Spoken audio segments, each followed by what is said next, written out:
আসুন আমরা হিন্দু খ্রিস্টান জৈন ঈসাই মুসলিম সহ সকল ধর্মবর্ণের নির্বিশেষে কাঁধে কাঁধ মিলিয়ে আমাদের এই অখণ্ড ভারতবর্ষকে যেমন করে আমাদের পূর্বপুরুষরা সাজিয়ে গিয়েছে, এই ভারতবর্ষকে তার সৌন্দর্য এবং এই মাধুর্যতা বজায় রাখার জন্য এটা আমাদের নিজ দায়িত্ব। কোন আরএসএস দল, কোন সংগঠন আমাদের এই ভারতবর্ষকে যদি নূতন করে কোনো কালা কানুন নিয়ে আসার জন্য তারা অবৈধ পায়তারা করে, তাহলে নিশ্চিত আমরা সকলে কাঁধে কাঁধ মিলিয়ে তাদের কালো হাতকে গুড়িয়ে দেওয়ার জন্য আমরা প্রস্তুত আছি কি না? অবশ্যই ইনশাআল্লাহ। আসসালামু আলা মান ইত্তাবা আল হুদা, আম্মা বা'দ, ফাউযু বিল্লাহি মিনাশ শাইতানির রাজীম, বিসমিল্লাহির রহমানির রহিম। ইয়া আইয়ুহাল্লাযীনা আমানু খুযু হিযরাকুম ফানফিরু সুবাতিন আও ইনফিরু জামিআ, সাদাকাল্লাহুল আযীম। ওয়া ক্বালা আন-নাবিয়্যু সাল্লাল্লাহু আলাইহি ওয়াসাল্লাম, ওয়া ইযা সাআলতা ফাসআলিল্লাহ ওয়া ইযা ইসতামতা ফাসতাঈন বিল্লাহ, আও কামা ক্বালা আলাইহিস সালাতু ওয়াসসালাম। না তো হামদের পরে আমার সংক্ষিপ্ত বক্তব্য আপনাদের সম্মুখে রাখব। মহান রব্বুল আলামিন তৌফিক দিন, ওমা তৌফিকি ইল্লা বিল্লাহ। আজকের আমাদের এখনও প্রতিবাদ সভা আয়োজন করতে হবে আমাদের এই হিন্দু মুসলমান পাড়ার ভাই বোনদের, দাদাদের সম্মুখে এমন প্রতিবাদ সভা করতে হবে আমরা এটা বিগত 10-12 বছর পূর্বে কোনো দিনের জন্য আমরা এটা ভাবিনি।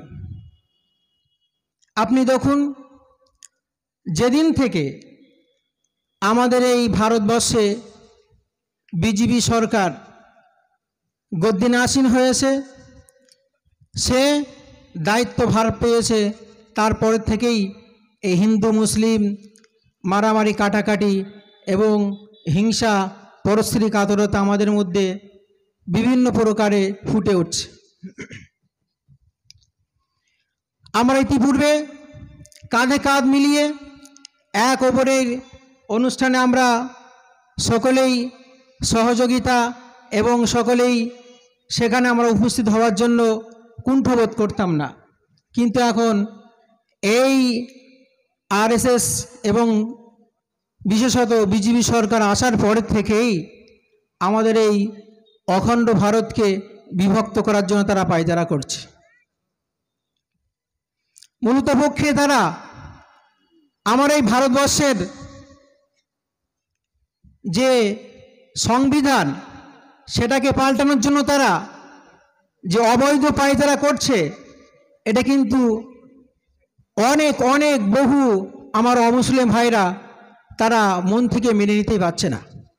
কেউ বা প্রকাশ্যে ক্ষোভ উগড়ে দিচ্ছে, কেউ বা মনে মনে ক্ষোভ লুকিয়ে রাখছে, আবার কেউ বা প্রকাশ্যে তা প্রতিবাদ করছে। সেটা আমরা দিবালোকের ন্যায় স্পষ্ট আমরা আজকে সোশ্যাল মিডিয়ায় আমরা লক্ষ্য করছি।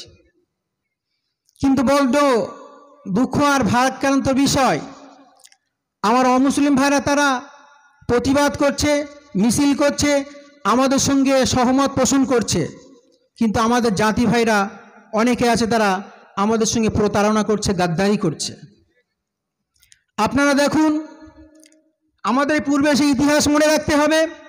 যখন উহুদ যুদ্ধে ইসলামের একেবারে সম্পূর্ণ মিটিয়ে দেওয়ার জন্য, ইসলামকে দুনিয়া থেকে একেবারে তুলে দেওয়ার জন্য যখনই মক্কার কুফারে কুরাইশরা সকল দলবদ্ধ হয়ে তারা যখনই মদিনার দিকে আক্রমণ করার জন্য মক্কা থেকে তারা যখন চলে আসছিল, ঠিক সেই মুহূর্তে রাসূল আকরাম সাল্লাল্লাহু আলাইহি সাল্লাম সকল সাহাবাদেরকে ডেকে বলেছিলেন, হে আমার সাহাবাগণ, তোমরা যে যেখানে আসো না কেন, যার কাছে যা কিছু আছে সব নিয়ে আমার কাছে হাজির হও, এবং এই ইসলামকে টিকে রাখার জন্য আমাদের সর্বান্তরং প্রচেষ্টা করতে হবে, না হলে কিন্তু আমাদের ইসলামটা দুনিয়া থেকে একবার বিদায় নেবে। আমরা যারা মনে করি যে মসজিদের কোনায় বসে তসবিহ টিপলে আর কোরআন পড়লে আর আল্লাহ আল্লাহ জিকির করলে আমাদের ইসলামটা বুলন্দ হবে, না, পশ্চিমকালেও না। সেটা যদি হতো তাহলে আমার রাসূল আকরাম সাল্লাল্লাহু আলাইহি সাল্লাম সারা রাত ধরে জাগরণ করে তিনি তাহাজ্জুদ নামাজ পড়েছিলেন এবং তিনি মুস্তাজাবুদ দাওয়া, মানে যখনই দোয়া করতেন সে দোয়া কবুল হয়ে যেত। তা রাসূল আকরাম সাল্লাল্লাহু আলাইহি সাল্লাম এটা ভালোভাবেই পারতেন যে মসজিদের কোণে বসে দোয়া করে আমার ইসলামটাকে সারা দুনিয়ায় পৌঁছে দিতে পারেন, কিন্তু তিনি তা করেননি। তিনি যখন যা প্রয়োজন হয়েছে, প্রয়োজনের প্রেক্ষিতে তিনি তখন সেই মানে শক্তিকে প্রয়োগ করেছেন, ঘরে বসে থাকেননি। সুতরাং এই উহুদ যুদ্ধে যখনই রাসূল আকরাম সাল্লাল্লাহু আলাইহি সাল্লাম সকল সাহাবাদেরকে নিয়ে একত্রিত হয়ে ঐক্যবদ্ধভাবে যখনই মদিনার বাইরে থেকে যুদ্ধ করার জন্য সচেষ্ট হচ্ছিলেন, ঠিক এমনই সময় আব্দুল্লাহ ইবনে উবাই ইবনে সালুল সে বলছে কিছু কিছু মানুষকে ভাগিয়ে দেওয়ার জন্য। কি করছে? মুহাম্মদ তো আমাদের মানে মেরে ফেলে দেওয়ার জন্য চেষ্টা করছে। মুহাম্মদ যদি আমাদের এই মদিনার মধ্যে দাঁড়িয়েই যদি যুদ্ধটা করতো কতই ভালো হতো, কেন আমরা মদিনার বাইরে যুদ্ধ করব? বিভিন্ন পায়তারা করছে। আসলে তার একটা উদ্দেশ্য ছিল, ও তো যখন রাসূল আকরাম সাল্লাল্লাহু আলাইহি সাল্লাম মদিনায় আসবার পূর্বে ওই ইয়াসরিব তথা মদিনার আগের নাম ছিল ইয়াসরিব, ওই ইয়াসরিবের নেতা ছিল আব্দুল্লাহ ইবনে উবাই ইবনে সালুল, যাকে রাইসুল মুনাফিকিন বলা হয়। সে আব্দুল্লাহ ইবনে উবাই ইবনে সালুল যখনই দেখলেন যে রাসূল আকরাম সাল্লাল্লাহু আলাইহি সাল্লাম আসলেন, সকল নেতারা সকল মানব জাতিরা সব রাসূল আকরাম সাল্লাল্লাহু আলাইহি সাল্লামকে শ্রদ্ধা করছেন এবং নেতা হিসেবে গ্রহণ করেছেন, বলুন সুবহানাল্লাহ। তখন তার এটা সহ্য হলো না যে কি আমার জায়গায় এখন মুহাম্মদ এসে আমার সম্মানটা লুণ্ঠন করছে, না এটা তো মেনে নেওয়া যায় না। যদিও সে সামনাসামনি মুসলমান হয়েছিল কিন্তু অন্তর থেকে মুসলমান হয়নি, যার বহিন প্রকাশ ঘটেছিল এই উহুদ যুদ্ধে। যখন রাসূল আকরাম সাল্লাল্লাহু আলাইহি সাল্লাম সকল সাহাবাদেরকে নিয়ে প্রায় 1000 সাহাবাদেরকে নিয়ে যখন মদিনা থেকে রওনা দিলেন, ওই সময় বলছেন যে ওয়াকালু লা তানফিরু ফিল হার, কি প্রচণ্ড গরম, কি হবে এই প্রচণ্ড গরমের যুদ্ধ করা যায়? চলো চলো আমরা মদিনায় চলে যাই, চলো চলো চলো। এই প্রচণ্ড গরম আর মুহাম্মাদের সঙ্গে যাওয়াটা আমাদের ঠিক হবে না, হয়তো মরে যাব। আমরা খুব সুন্দরভাবে জীবনযাপন করছিলাম, খুব সুন্দরভাবে আমাদের গাড়িগুলো ঘোড়াগুলো চলছিল, আর যদি এখন এই ব্রিগেড ময়দানে যদি মরে যায় তাহলে তো আমাদের সব বেকার হয়ে যাবে। ঠিক এমনই ও আব্দুল্লাহ ইবনে উবাই ইবনে সালুল কিছু মুসলমানকে এই দুর্দিনের সময়, অত্যন্ত মর্মান্তিকের সময়, যে সময় ইসলামকে টিকে রাখা অত্যন্ত কঠিন হয়ে গিয়েছিল, সেই সময় আব্দুল্লাহ ইবনে উবাই ইবনে সালুল সে করেছিল কি প্রায় 200 সাহাবাদেরকে নিয়ে ভাগিয়ে মদিনায় চলে যায়। সুতরাং আমার সেই ইতিহাসের কথা আজ মনে পড়ছে, স্পষ্ট ভাষায় আমরা বলতে চাই, যদি আমাদের সেই ইতিহাসকে পুনরায় পুনরাবৃত্ত করতে হয়, তথা 313 জন সাহাবাদেরকে নিয়ে 1000 কাফেরদের সঙ্গে লড়াই করেছিল, আমরা সেটা করতে পারি ইনশাআল্লাহ। পারি কি পারি না? অবশ্যই ইনশাআল্লাহ আমরা সেই জাতি। আমরা হলাম সেই সালাহুদ্দিন আইয়ুবী রহমাতুল্লাহ আলাইহির উত্তরসূরি। আমরা হলাম হযরতে ওমর ইবনে খাত্তাব রাদিয়াল্লাহু তাআলার উত্তরসূরি, যাদের রক্ত প্রবাহমান ছিল সর্বসময়। যখনই কোনো তাদের সামনে অন্যায় কাজ আসতো, সেই অন্যায়কে রুখে দেওয়ার জন্য সর্বসময় সচেষ্ট হতো। কেন? রাসূল আকরাম সাল্লাল্লাহু আলাইহি সাল্লাম হাদিস ছিল এটাই, তোমাদের সাময়িককে যখনই কোনো অন্যায় কাজ আসবে, সে অন্যায় কাজকে রুখে দেওয়ার জন্য তোমরা সর্বপ্রথম হাত দিয়ে প্রতিবাদ করো। যখন তোমরা হাত দিয়ে প্রতিবাদ করার ক্ষমতা থাকবে না, তখন তোমরা সেটাকে মুখ দিয়ে প্রতিহত করার চেষ্টা করো। মুখ দিয়ে যদি সেটা তোমার সক্ষম না হয়, যে তোমার যে মুখ দিয়ে তুমি প্রতিবাদ করতে পারছো না, তাহলে কমপক্ষে সেই কাজের তোমরা অন্তর দিয়ে ঘৃণা করো। অদাইকা দাআফুল ঈমান, এটাই হলো সর্বনিম্ন স্তরের ঈমান। আমরা যদি এখন হাত দিয়ে যদি প্রতিহত করতে পারবো না, যদি আমাদের আইন আমাদের হাতে নেই, তাহলে আমাদের মুখ আছে, অবশ্যই মুখ দিয়ে আমরা প্রতিবাদ করতে পারবো।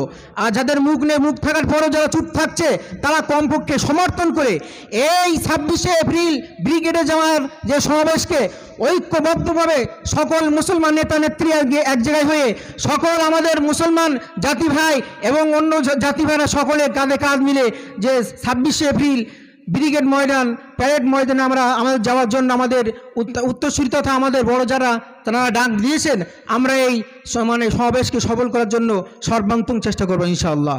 আর যদি না পারি তাহলে আমাদের কিন্তু বড় খেসারাত দিতে হবে। আজ ভালোভাবে আমাদের ঐক্য করতে হবে। যখনই আমাদের বাবরি মসজিদ এই রায় হয়েছিল, কিছুর একটু শিথিলতা ছিল প্রথম দিকে, যে হ্যাঁ মুসলমানদের পক্ষেই যাবে, এমন একটা রায় দিয়েছিল। তারপরে পরবর্তী আবার ডেট চেয়েছিল যে পরবর্তী একটা শুনানি হবে। ঠিক এটাই যেন সে তেমন দিকে যাচ্ছে। প্রথম দিকে আমাদের দিকে যেন রায়টা আসবে এবং আবার 5 তারিখে নতুন করে আবার রায় হবে। সুতরাং মুসলমানদেরকে এই মুহূর্তে একটু থামিয়ে দেওয়া দরকার। যদি না থামিয়ে দেয় তাহলে অনেক হয়তো বিপর্যয় ঘটে যেতে পারে। আবার পরে শুনানিতে আবার নতুন করে বাবরি মসজিদের মতো আবার রায়টা ঘুরে যাবে। সুতরাং সেটা তো আমরা হতে দেবো না। আমরা এই ব্রিগেড ময়দান, প্যারেড ময়দান ভরবো ইনশাল্লাহ। এবং এই ইতিহাসের একটা শ্রেষ্ঠ একটা মানে ঐতিহাসিক আমাদের সমাবেশ হতে যাচ্ছে ইনশাল্লাহ। আমার সকল হিন্দু, খ্রিস্টান, জৈন এবং মুসলিম সকলে কাঁধে কাঁধ মিলিয়ে এই মোদির কালা কানুনের বিরুদ্ধে আমরা ইনশাল্লাহ সচেষ্ট হব, যাতে করে আমাদের এই ভারতবর্ষ আবার নূতন করে সাজে এবং কোনো অবৈধ কালা কানুন আমাদের আইনকে লঙ্ঘন না করতে পারে, সেদিকে আমরা লক্ষ্য রেখে ইনশাল্লাহ আমাদের কাজ, আগামীর কাজ আমরা করে যাবো ইনশাল্লাহ। এই বলে আমার সংক্ষিপ্ত বক্তৃতা ইতি করছি। ওয়া আখিরু দাওয়ানা আলহামদুলিল্লাহি রাব্বিল আলামিন।